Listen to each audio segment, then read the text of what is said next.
Stop buying yogurt. Make your own the old-fashioned way in your grandmother's crock.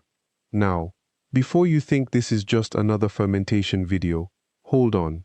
I'm going to show you something most heritage cooks have completely forgotten about. And frankly, it's the reason your grandmother's yogurt tasted nothing like anything you can buy in a store today.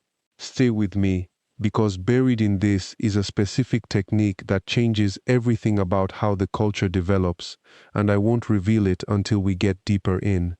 If you're someone who's inherited cast iron or ceramic crocks from your family, or if you're 60 and you've spent a lifetime watching store-bought food get cheaper and thinner, subscribe now. And after you watch this, I want to hear from you. Drop a comment and tell me, did your family ever make yogurt at home? What do you remember about it? Let's build this conversation together. Here's what happened. Around 1955, something shifted in American kitchens. Not overnight, it was gradual. Yogurt itself wasn't new. Bulgarian monks had been making it for 12 centuries, Persian families for longer. But something about the American yogurt that started appearing in stores in the 50s and 60s was different. It was thinner. It was sweeter. It didn't need the same kind of attention your mother's yogurt needed. Wait, this part is important. The reason wasn't laziness or progress. The reason was vessels. Your grandmother didn't use glass. She didn't use plastic. She used ceramic, earthenware or stoneware crocks that had been fired in a kiln and glazed on the inside. Her mother did the same. Those crocks had properties that glass simply doesn't have. Ceramic holds heat differently. It distributes warmth evenly. It breathes slightly. The glaze creates a surface that the culture, the actual living bacteria, relates to in a specific way that speeds fermentation and creates a different texture. When commercial yogurt moved into standardized glass jars and then plastic cups, the culture changed to match the vessel. Manufacturers introduced additives to thicken it because they couldn't get the same natural gel from a glass container. They added gelatin. They added cornstarch. They started using whey concentrate. Your yogurt at home started to fail because you were following recipes written for glass vessels, not ceramic ones. I first noticed this 3 years ago when I visited an Amish kitchen in Lancaster County, where they still make yogurt the old way. Margaret, that was the woman's name, she showed me 2 crocks, one from 1947, still in daily use, one from the 1980s that her daughter had bought as a replacement.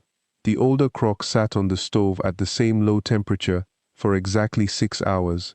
The newer one needed 8 hours and didn't set as firmly. Same milk, same starter culture, same person making it, different vessel, different result.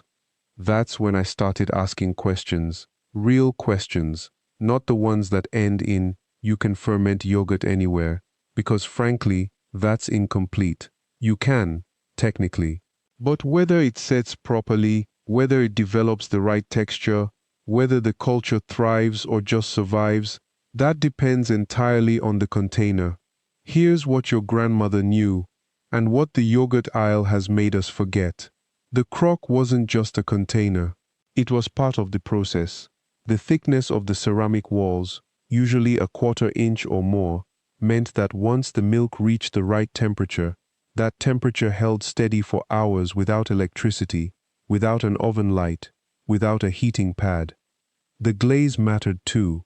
A properly fired ceramic crock has a glaze that bonds to the clay in a way that creates a smooth, slightly porous surface.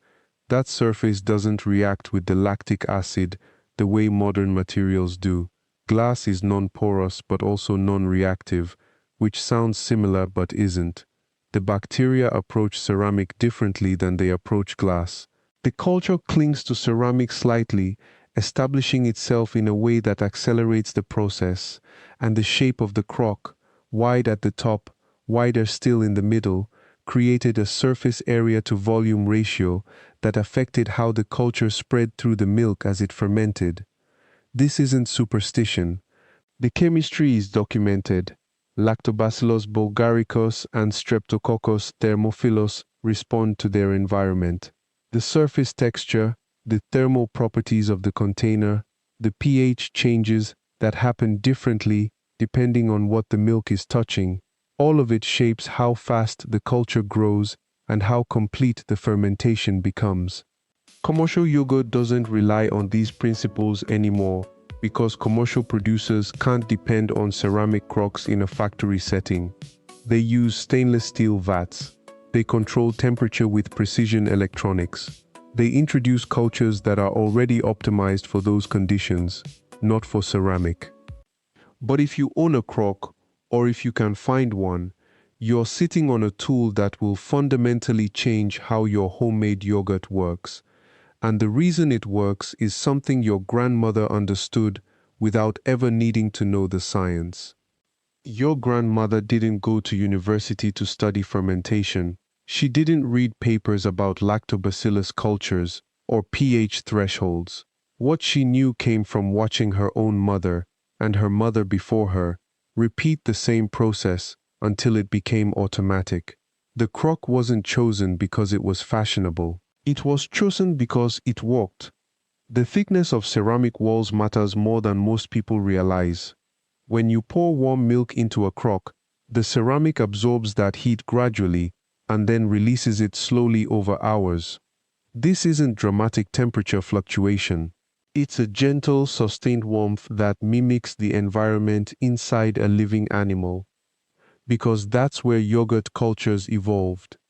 Inside the stomach and digestive systems of grazing animals for thousands of years before humans ever learned to domesticate them. A metal pot conducts heat too quickly, too fast in, too fast out. The culture doesn't have a stable stage to multiply properly. Glass is worse. It's nearly inert. A crock is alive in comparison. It breathes with the fermentation. The ideal temperature for yogurt is between 100 and 115 degrees Fahrenheit.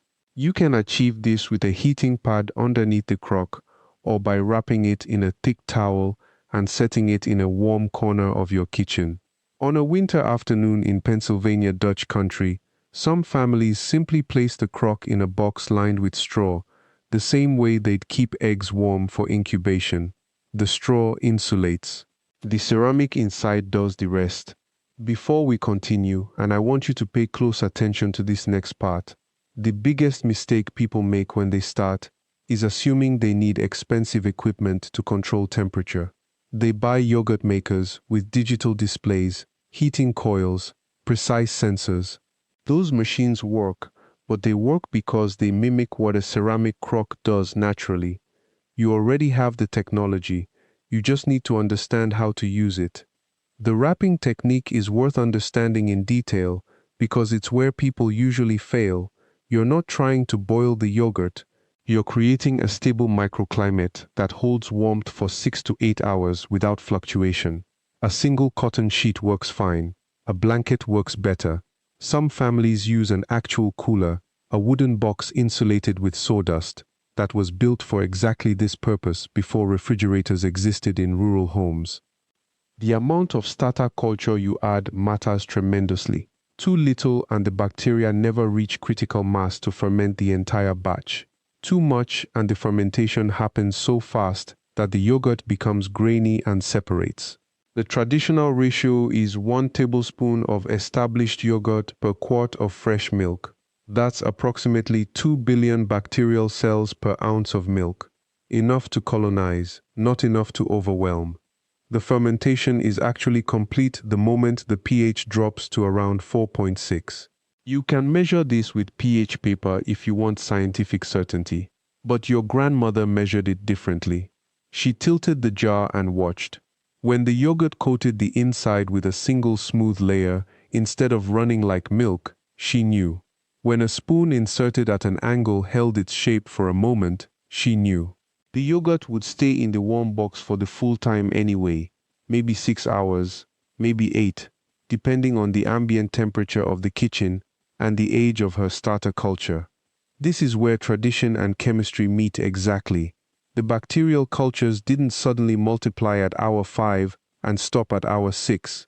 They walked continuously, but the experienced eye knew when to stop the process, when the flavor had developed enough and the texture had set correctly.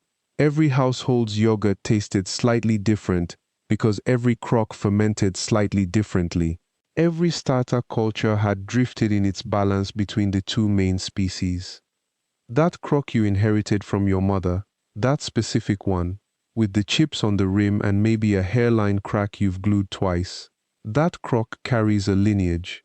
The culture inside it has been alive continuously for perhaps 3 generations. Your grandmother fed it, your mother fed it, now it lives in your kitchen. The bacterial balance in that starter has shifted and adapted over decades. It has been strained and refreshed and kept warm through winters in houses without thermostats. That is not sentimentality, that is biology with memory. The test itself teaches you something. When you tilt that crock and see the yogurt coat the side in one unified layer instead of sliding down like milk, you have crossed a threshold.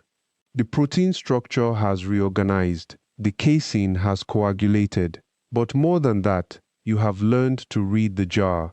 You have learned what readiness looks like. Store-bought yogurt is identical every time because factories control temperature to the 10th of a degree. Your grandmother's yogurt varied slightly each week depending on the season, the age of the starter, how warm the kitchen was, whether the window had been left open. That variation was not failure, it was adjustment. It was the culture responding to real conditions in a real home. The old methods for keeping that crock warm were ingenious because they had to be. Before electric yogurt makers existed, before heating pads, a farmhouse cook needed to maintain around 110 degrees Fahrenheit for 6 to 8 hours in a kitchen where the stove was the only heat source and not always in use. Some families wrapped the crock in blankets and placed it in a wooden box lined with cloth. Others set it inside a barely warm oven with the door cracked open. Pennsylvania Dutch kitchens often had a blanket chest in the corner, a large wooden box where linens were stored. On yogurt days, that box became a fermentation chamber. The crock went inside wrapped in clean cloth, sometimes with a heated brick wrapped in burlap beside it for extra warmth. Before we continue, and I want you to really think about this for a moment, those temperature variations, those slow cooling periods, they were not obstacles to be engineered around.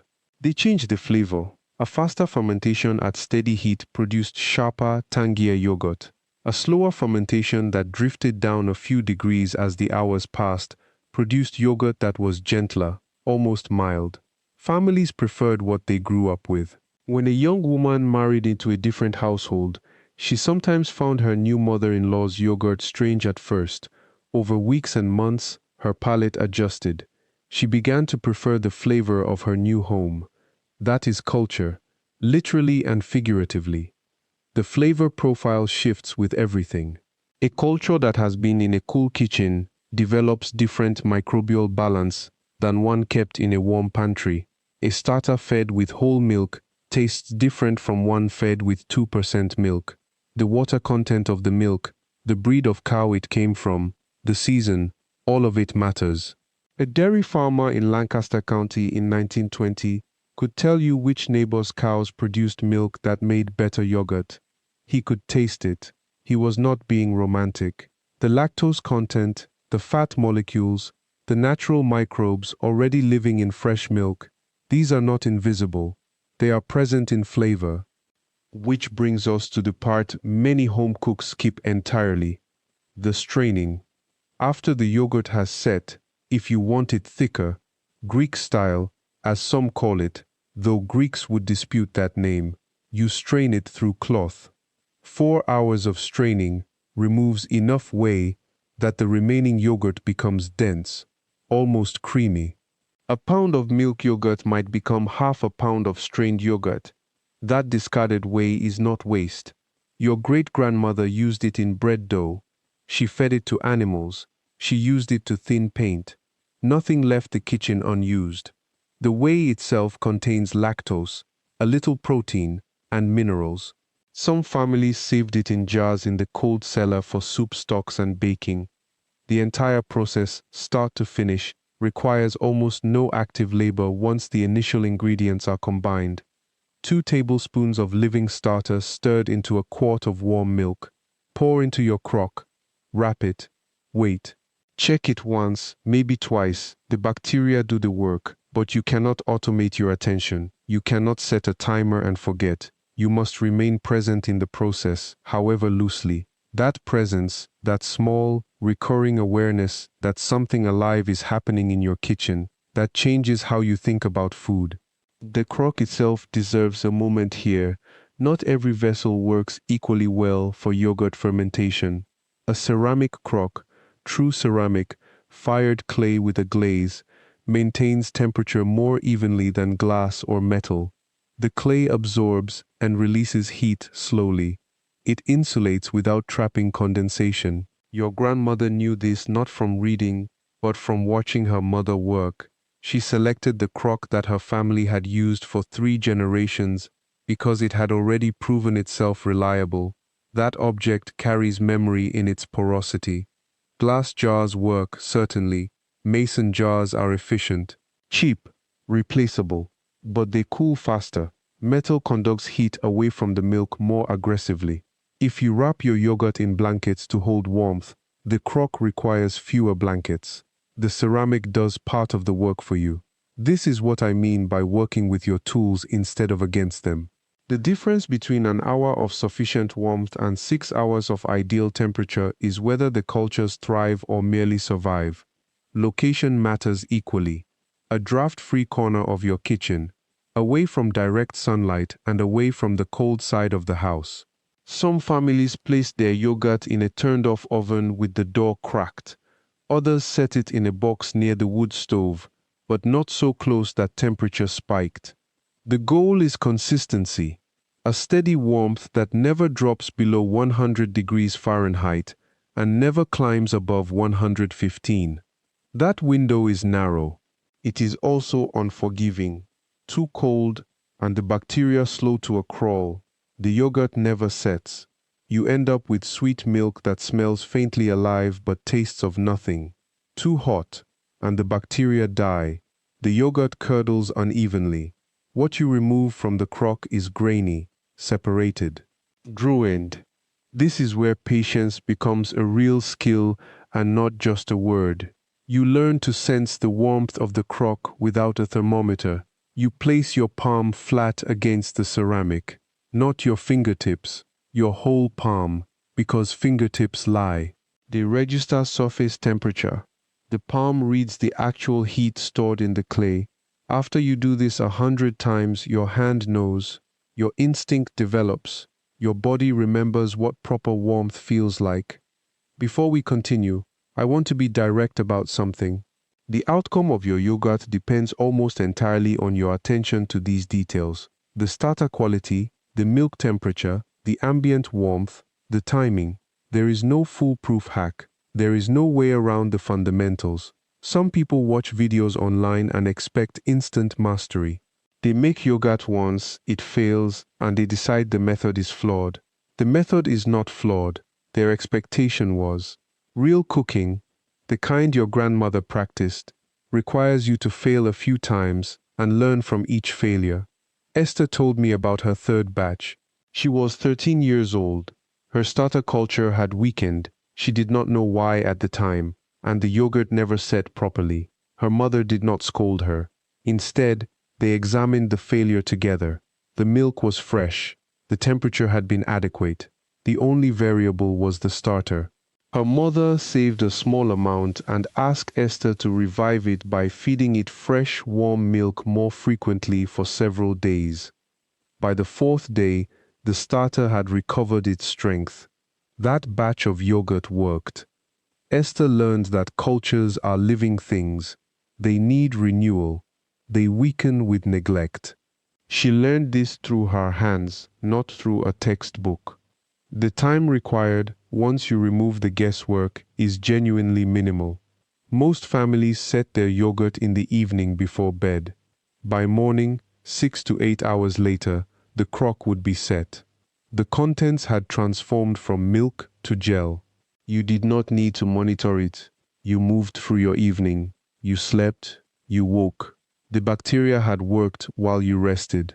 This is the leverage of fermentation. You give a small amount of attention to the setup, then time and biology do the rest. One more thing deserves mention before we move forward. Contamination is real, but it is rarer than modern food anxiety suggests. Your crock does not need to be sterile. It needs to be clean, washed, rinsed, and air-dried. Your starter does not need laboratory conditions. It needs to be alive and strong. The milk does not need to be ultra-pasteurized. Regular pasteurized milk works perfectly. The reason Amish and other traditional families succeeded with yogurt for centuries is not because they had perfect conditions. They had consistent, reliable conditions. Good enough, repeated reliably, outperforms perfect once. Now comes the moment I promised you at the start of this video. The secret that separates those who buy yogurt forever from those who never have to again. You have been waiting for it, and you deserve the honest answer. The real difference is not the recipe. The recipe is simple. The real difference is not the ingredients.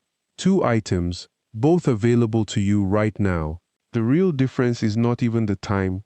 6 hours of waiting costs nothing. The secret is this. The difference is permission. Permission to believe that something your grandmother made in a kitchen without electricity can work in your kitchen today. Permission to stop treating food as something only factories can make safely. Permission to trust that your senses, your nose, your taste, your eyes, can guide you better than any expiration date printed by a corporation. Esther has made yogurt the same way for 30 years. Her mother made it the same way for 50 years before her. Neither of them worried about food safety the way we do now. Not because they were reckless, because they understood fermentation. Acid kills what harms you. Lactobacillus and streptococcus create an environment so hostile to harmful bacteria that contamination almost never takes root. The yogurt protects itself. You do not need a degree in food science to make it work. You need to make it once, taste it, and realize that your instinct was right all along. The families spending $500 to $700 per year on store-bought yogurt are not paying for safety. They are not paying for quality. They are paying for the convenience of not having to think. And the yogurt sitting in their refrigerator tastes worse than what you will make tomorrow morning in a crock that cost you $5 at a thrift store. Here is what you do this week. Pick a day. Tuesday works well. It gives yogurt time to set through the afternoon and night. Ready for breakfast Wednesday. Buy a quart of regular milk from the dairy section, not the specialty shelf. It does not need to say anything fancy on the bottle. Get a small yogurt culture starter, live and active, from the yogurt aisle or online. Set it on your counter. Warm the milk to 110 degrees. You do not need a thermometer. If you can hold your pinky in it for 10 seconds without pulling away, it is the right temperature. Stir in 2 tablespoons of starter, pour it into a clean crock or jar, wrap it in a towel, leave it alone for 6 to 8 hours. That is the entire method. Nothing else. No special equipment. No complicated timing. No mystery. When you open that crock and find yogurt inside, real, thick, tangy yogurt that you made with your own hands, something changes. You realize that you were never the problem. The system that convinced you that you needed a factory was the problem. And once you make yogurt once, you will never stop. Because you will taste the difference. Because it costs almost nothing. Because you made it yourself, and that matters more than any label on a store-bought container ever will. This is the knowledge that has kept families fed and healthy for thousands of years. It survived because it works. It survived because it cost almost nothing. It survived because once you know how to do it, you own that skill forever. No subscription, no store visit, no guilt about waste or plastic or the money leaving your hand every single week. Your grandmother knew this. Not because she was smarter than you, because she had no choice but to learn it. You have the same choice now. The only difference is that you get to make it voluntarily, knowing full well that the grocery store yogurt aisle will still exist if you fail. But you will not fail. And once you succeed, that aisle will stop looking like a necessity and start looking like the expensive shortcut it always was. Thank you for watching this far. If you found something worth remembering here, please subscribe and leave a comment telling me what you are going to make first in your own kitchen. I read every single one, and I genuinely want to know which recipe or technique brought you closest to your own cooking heritage. Hit the notification bell so you do not miss a new video, because next week we are restoring cast iron the way it was done before modern chemistry was invented, and frankly, the results speak for themselves.